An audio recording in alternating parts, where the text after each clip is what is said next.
Kyle Busch and Joe Gibbs Racing are reportedly done talking to each other. Let's talk about it. Coming up next.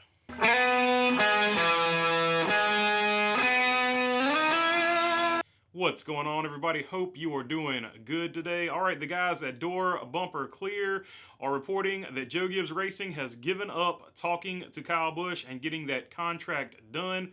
Now, whether or not this is true, I think, is up for debate. But the guys at Door Bumper Clear are all spotters in the NASCAR Cup Series. They're in the garage.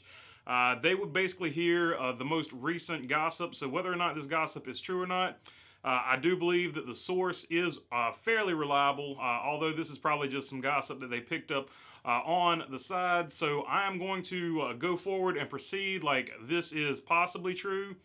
Because like I said, the source seems pretty reliable. But once again, as always, this is just a rumor, and it was put out there by Door Bumper Clear that Kyle Busch and Joe Gibbs Racing are no longer talking to each other. So going forward, what does that mean? Well, they said that currently Kyle Busch is talking to one Ford team and one Chevrolet team. A lot of speculation has been that that Ford team is Stewart-Haas Racing.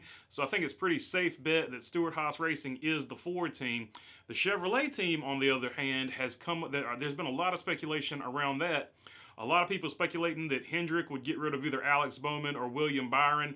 Or is it Kaulig that is talking to Kyle Busch? And if it's Kaulig talking to Kyle Busch, they already have basically an open seat in that number 16 car. So let's dive into who would fit where if that is the case.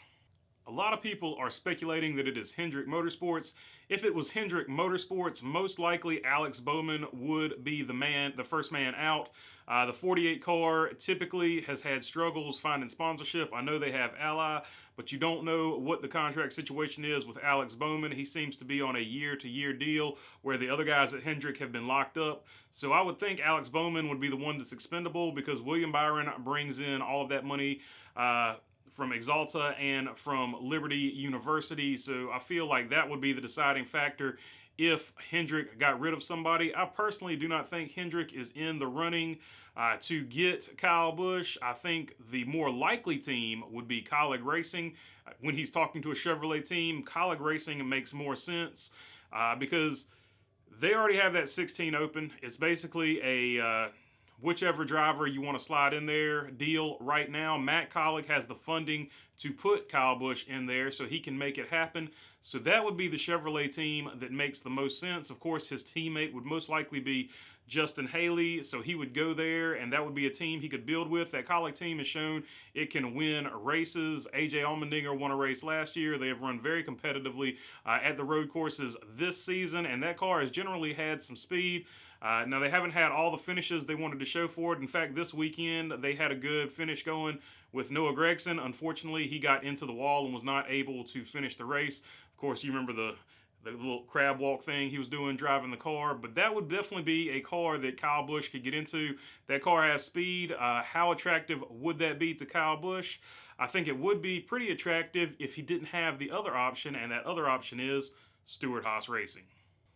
And that brings us to the Ford team of Stewart-Haas Racing. They essentially could possibly have two seats open. The big rumor is the 10 car. They're trying to get Aric Almirola to re-sign and go back in that 10 car for next season to give him one more season with that. But if that rumor happens to not be true, the 10 car would be open. Now, if they do sign Aric Almirola and put him back in the 10 car, then the other car rumored to be open would be the 41, the Gene Haas sponsored car of the Stewart-Haas name, of course, that currently is being driven by Cole Custer. Now, that would move probably Cole Custer back down to the Xfinity Series. Or there are also rumors that they strengthen their alliance with Rick Ware Racing, and they put Cole Custer in the 51, and they put Ryan Preece in the 15, and they would just tighten that alliance. We'll actually get into that in a little bit, why that would actually make a lot of sense.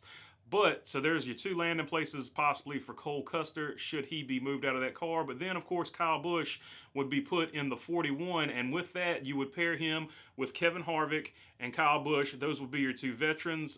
Aric Almirola would also be a veteran.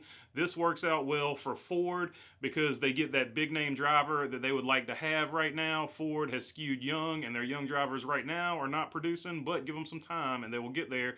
But you pair those three veterans with Chase Briscoe, and Chase Briscoe's got some really good guys to learn from. And in my opinion, you've got Kevin Harvick and Kyle Busch, the two best setup guys in the entire sport right now. So I think that would be a very strong lineup. I think you would see immediate results from that.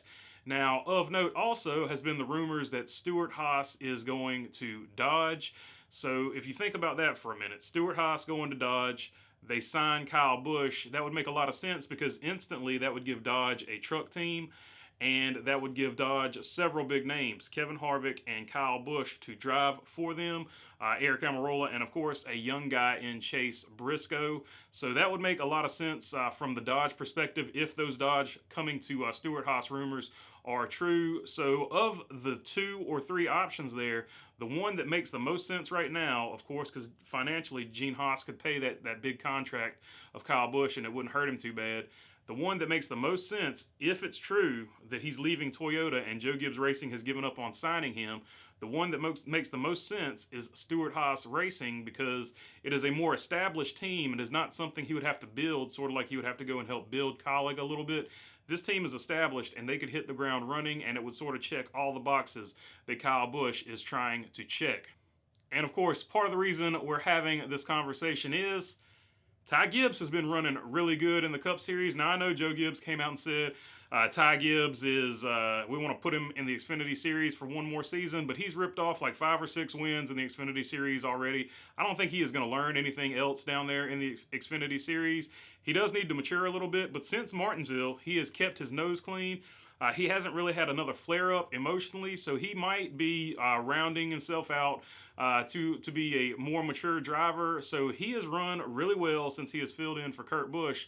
And so I think that has sort of opened their eyes, and that has sort of changed possibly Joe Gibbs Racing's plan, because if you look at it from their perspective, Ty Gibbs is a way cheaper driver. Ty Gibbs is an emerging talent, and every year that you keep Ty Gibbs out of the Cup Series, you give those other teams a bigger playbook. Like, he has come in right now and he has not ran any worse than the top 20s. So you've got a kid that came in here and he hasn't necessarily immediately started winning, but he got a top 10 last week, and it probably would have been better than that if he didn't speed on pit road. So he has proven he can drive these Cup cars. He is ready skill-wise for it. Now, he might need to still work on it emotionally, but he's 19. He's got plenty of time to work on that.